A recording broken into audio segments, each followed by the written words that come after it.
Bienvenidos. Escuchen ese silencio. Ese silencio que por décadas fue imposible en cientos de pueblos colombianos. Soy Martín y esto es Colombia, la herida abierta. Un podcast donde hoy nos preguntaremos tres cosas. ¿Qué nos pasó? ¿Por qué nos pasó? ¿Y qué hizo posible que esto nos pasara? Carnaval, quiero tu voz negra canela escuchar con su frescura. Hola a todos, soy María y soy la analista política de este equipo. Hoy no solamente vamos a hablar de política al abstracto, vamos a hablar de decisiones reales, de delitos reales y de un Estado que muchas veces eligió la guerra antes de la paz. Hola, aquí Felipe. Me tocó el rol que más me apasiona, el contexto histórico, pues sin entender la historia de nuestro país y por el pasado que hemos tenido que sobrellevar, pues no estamos haciendo nada. Entonces, pues primero vamos a ir antes, al principio de la violencia, antes de las FARC, antes del paramilitarismo y antes del narcotráfico. Soy Isabela, mi enfoque es desde la perspectiva social. Siento que muchas veces no somos conscientes que detrás de todas las cifras que vamos a escuchar hoy hay una familia, un niño desplazado, una vida en una vereda que nadie visita. Y esto no se nos puede olvidar. Y yo soy Alejandra. Los números, los índices y las estadísticas, sé que a algunos les puede parecer árido, pero cuando escuchen los datos del día de hoy, ya no les va a parecer tan frío. Este es el primer episodio del podcast para la materia de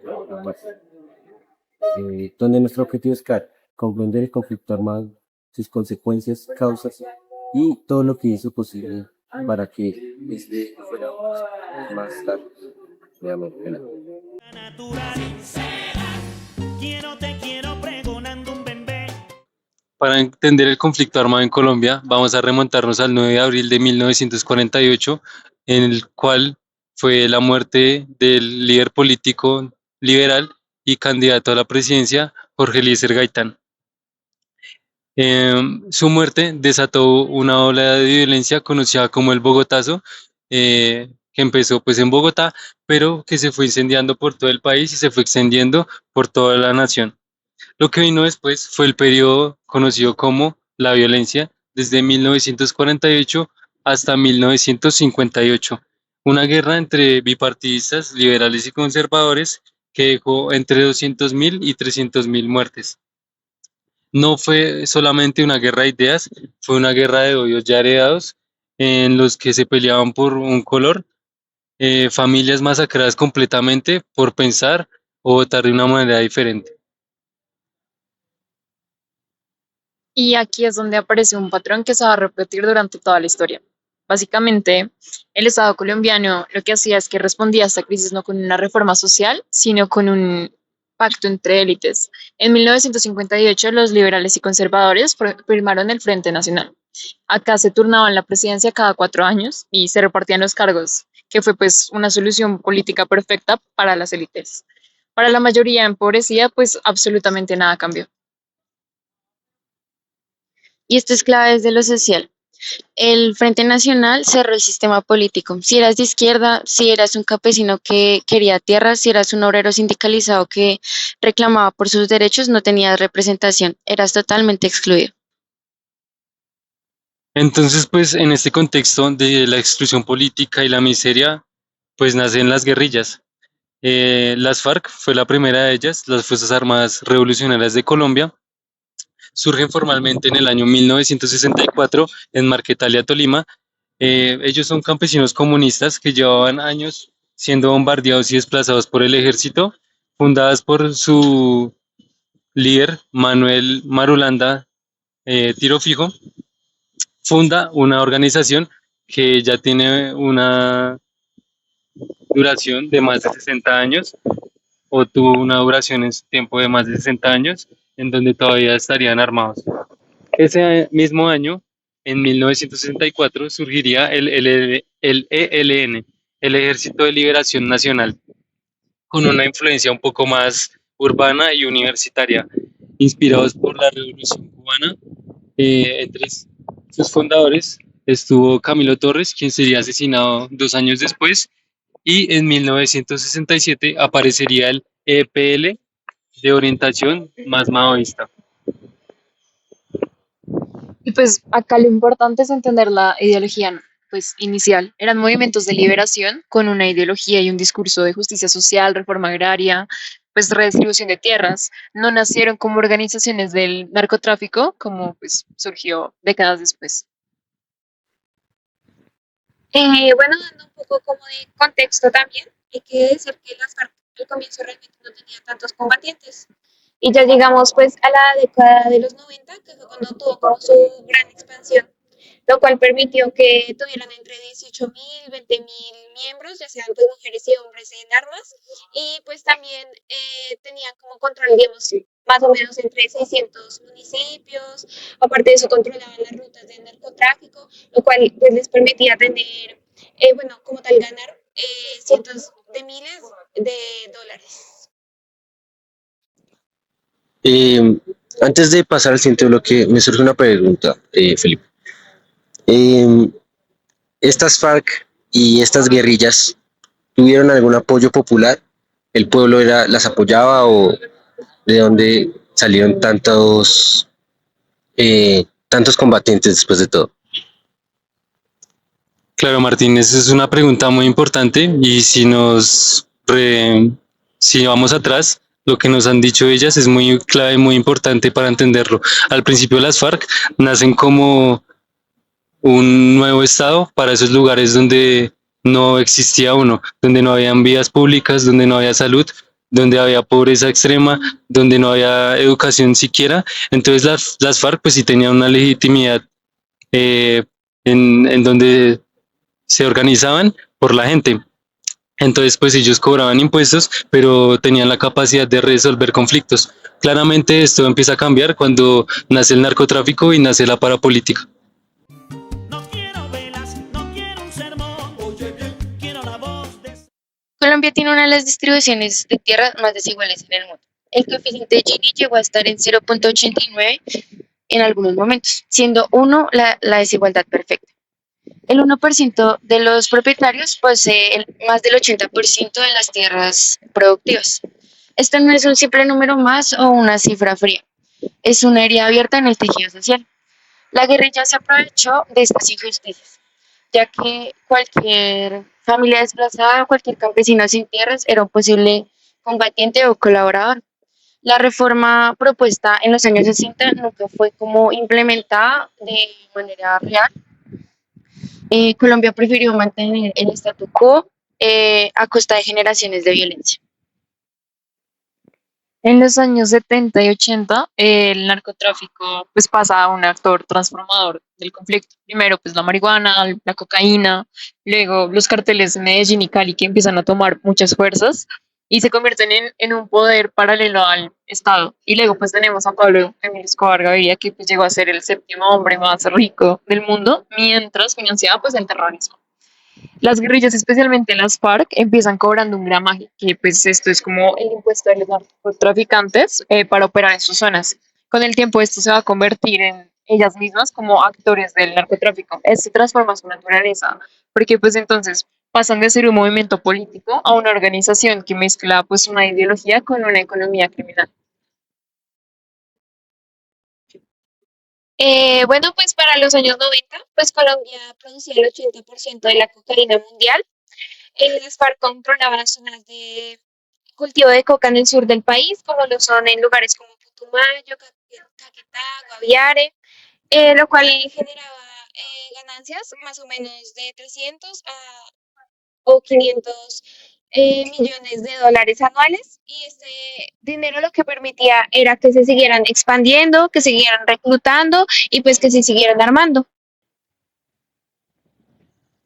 Y bueno, y aquí llegamos a uno de los episodios más oscuros en la historia de Colombia, el paramilitarismo. Nacen las AUCES, las Autodefensas Unidas de Colombia. Ellas nacen formalmente en el año 1997 bajo el orden de los hermanos Castro. Eran grupos paramilitares, eh, pero pues estos ya existían desde los años 80, no eran los primeros. Ellos eran financiados principalmente por los ganaderos, los terratenientes, las empresas bananeras y los narcotraficantes. Su lógica era brutal. Donde el Estado no podía llegar o no quería llegar, ellos llegaban a hacer una limpieza en los territorios en los que había más auge de la guerrilla. Esto de limpiar significaba que masacraban familias inocentes, no solo masacraban a los guerrilleros, porque pues el 80% de sus víctimas fueron civiles. Lo más perturbador aquí fue la connivencia institucional. La Comisión de la Verdad documentó que sectores de las fuerzas militares, la policía, políticos locales y nacionales dijeron que el fenómeno llamado parapolítica colaboraron activamente con los paramilitares y pues más de 30 congresistas fueron acusados de esto. Aquí me surge una pregunta, Isabela, y es, ¿los civiles cómo era el papel de los civiles dentro de este conflicto donde hay actores muy radicales? Claro, Martín, imagínate, esto era una trampa mortal, porque llegaba la guerrilla y te cobraba una vacuna, reclutaban a tu hijo y si no colaborabas eras un enemigo. Luego llegaban los paras y te preguntaban si habías colaborado. Si lo aceptabas, te mataban, si no, te mataban. Y si lo descubrían, pues llegaban a lo mismo. Entonces, pues los civiles no tenían como ninguna salida. Acá hay un concepto clave y es precisamente pues el monopolio legítimo de la fuerza. Max Weber decía que el Estado moderno es aquel que tiene ese monopolio en su territorio. El Estado colombiano nunca lo tuvo. Si miramos varias regiones del país, la Amazonía, el Pacífico, los llanos, la Sierra Nevada, el Estado era una abstracción, no había carreteras, no había jueces, no había escuelas públicas dignas. Entonces, pues ese vacío y otros llenaron el espacio. La guerrilla, los paramilitares, los narcotraficantes, no fue porque fueran más poderosos que los militares, sino precisamente porque el Estado no estaba. Entonces, pues esa ausencia no fue accidental, fue en muchos casos una política deliberada de una élite para controlar un vacío indirectamente. La mulata, un trompo, morir en tiempo de sol, bendición. Bueno, pues según el Centro Nacional de Memoria Histórica, o sea, el CNMH, en su informe Basta ya Colombia, Memorias de Guerra y Dignidad de 2013, actualizado pues entre los años de 1958 al 2012, el conflicto armado colombiano dejó 220.000 muertos, donde el 81% eran civiles y el 19% eran combatientes, lo cual nos muestra como tal que los más afectados realmente son los civiles y los que realmente al final pagan el precio. También tenemos posiblemente la área más visible, que es el desplazamiento forzado, donde Colombia llegó a ser el segundo país con desplazamiento interno más de los más altos después de Siria, pero pues, Siria fue en sus peores años de guerra, lo cual es preocupante y pues realmente digamos la unidad para las víctimas registró más de 8 millones de personas, las cuales fueron desplazadas de manera forzada. Bueno, 8 millones de personas. Para poner esta cifra en perspectiva, veremos cómo si toda la población de Bogotá, nuestra capital, tuviera que abandonar su hogar en este momento. Eh, Familias con fincas, sus parcelas, animales, y que al día siguiente estuvieran al borde de una ciudad desconocida sin nada.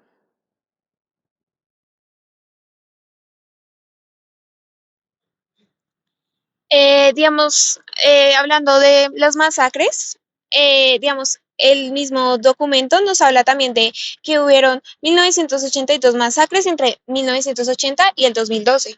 Casi 12.000 víctimas las perpetraron paramilitarmente en el 58.9% de los casos, las guerrillas en el 16%, el 16.8%, y las fuerzas del Estado solamente un 7.7%. El porcentaje importante fue cometido por varios actores en conjunto.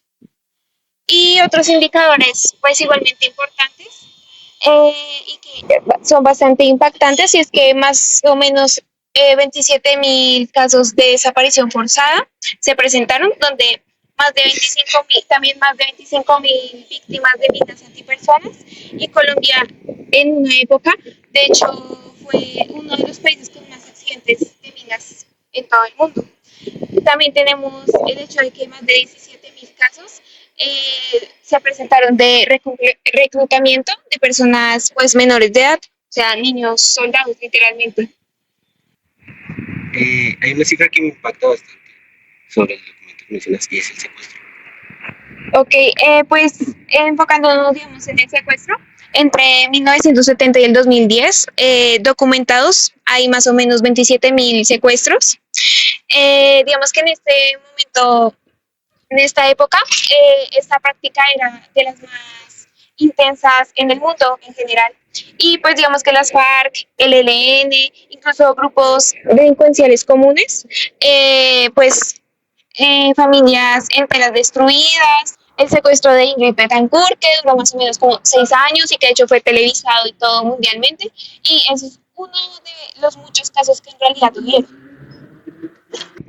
Y acá hay una dimensión de números que no estamos contemplando realmente y no se capturan completamente, y es precisamente el daño psicológico que generaciones de colombianos han tenido. Entonces, acá básicamente se creció normalizando la violencia. Y pues el miedo como estado permanente, la desconfianza como una forma de vida, pues los psicólogos y sociólogos hablan de un trauma colectivo que es muy posible que tarde décadas en sanar y eso considerando que sane.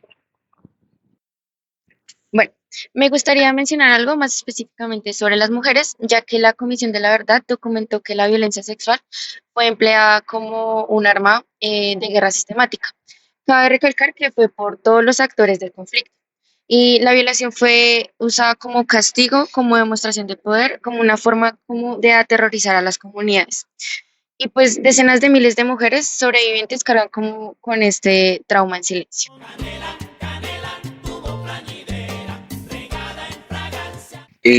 Algo importante que debemos lograr es que pues, esto no se vuelva a repetir, ¿no? Y pues para que no se repitan, podemos preguntarnos como cuáles eran las condiciones estructurales que hicieron que este conflicto durara más de 60 años. Claro, pues primero tenemos la impunidad histórica.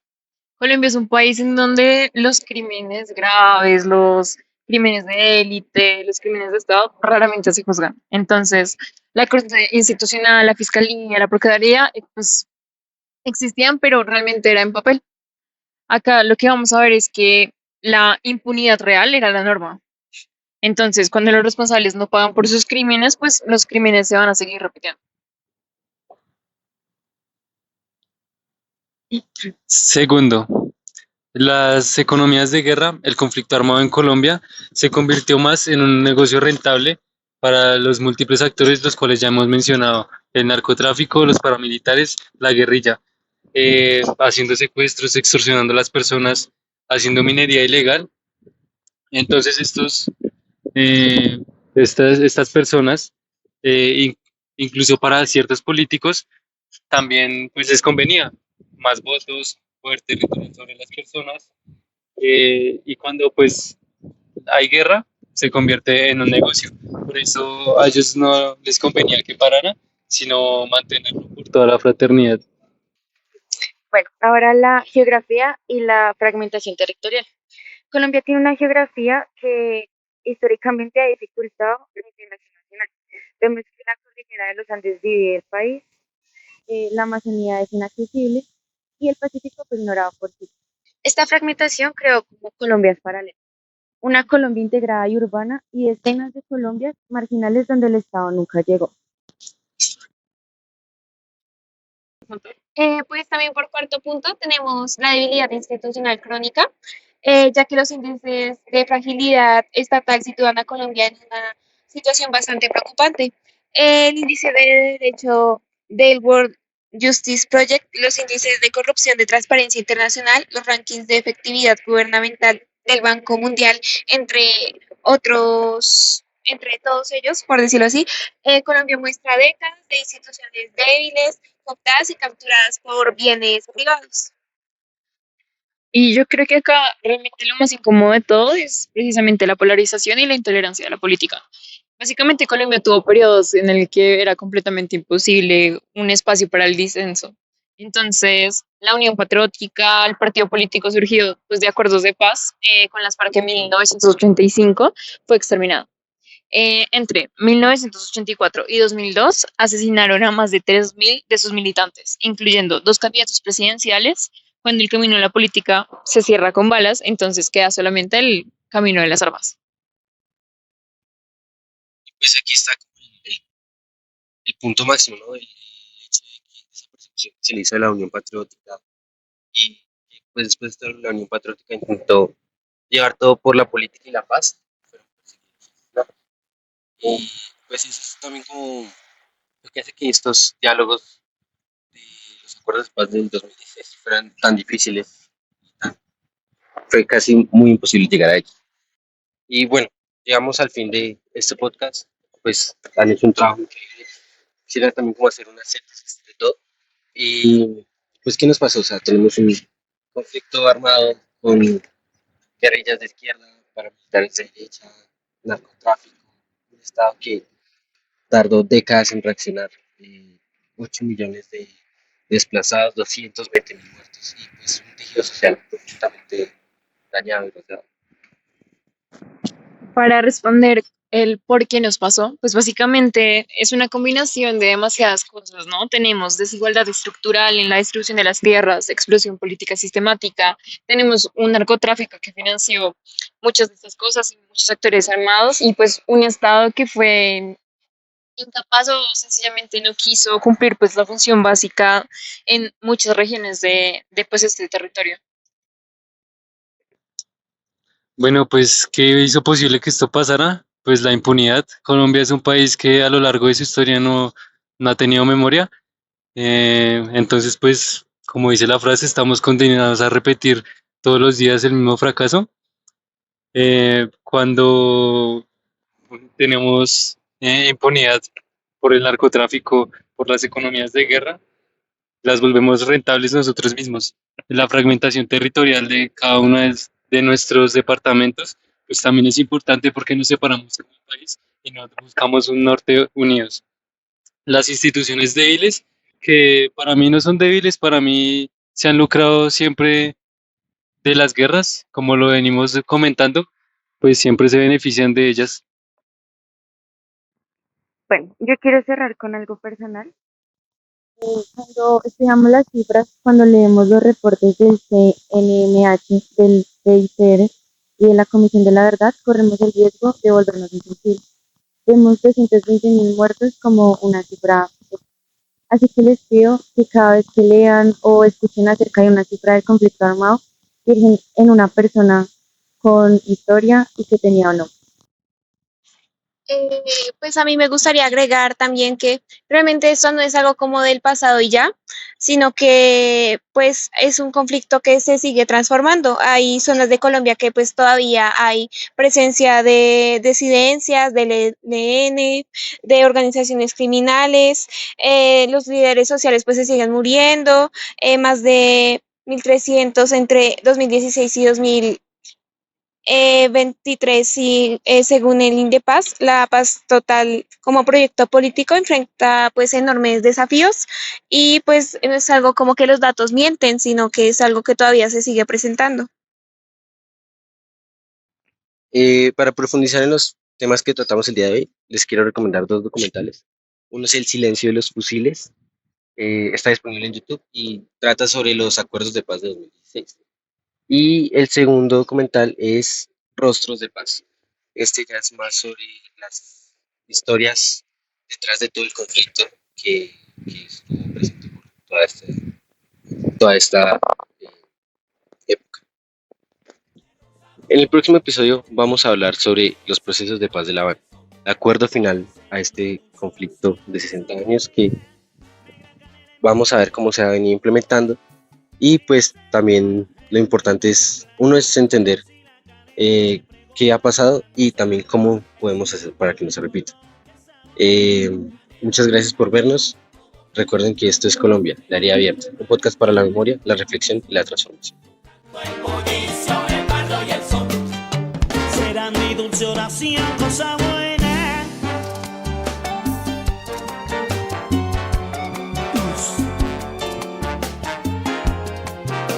me tocó el rol de...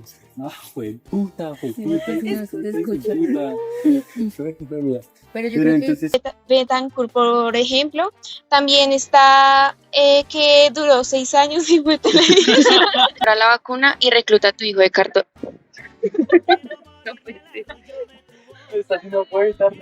La analista política. Es que te equivocas y lo dices y me da risa. Si no lo dijera. Bueno,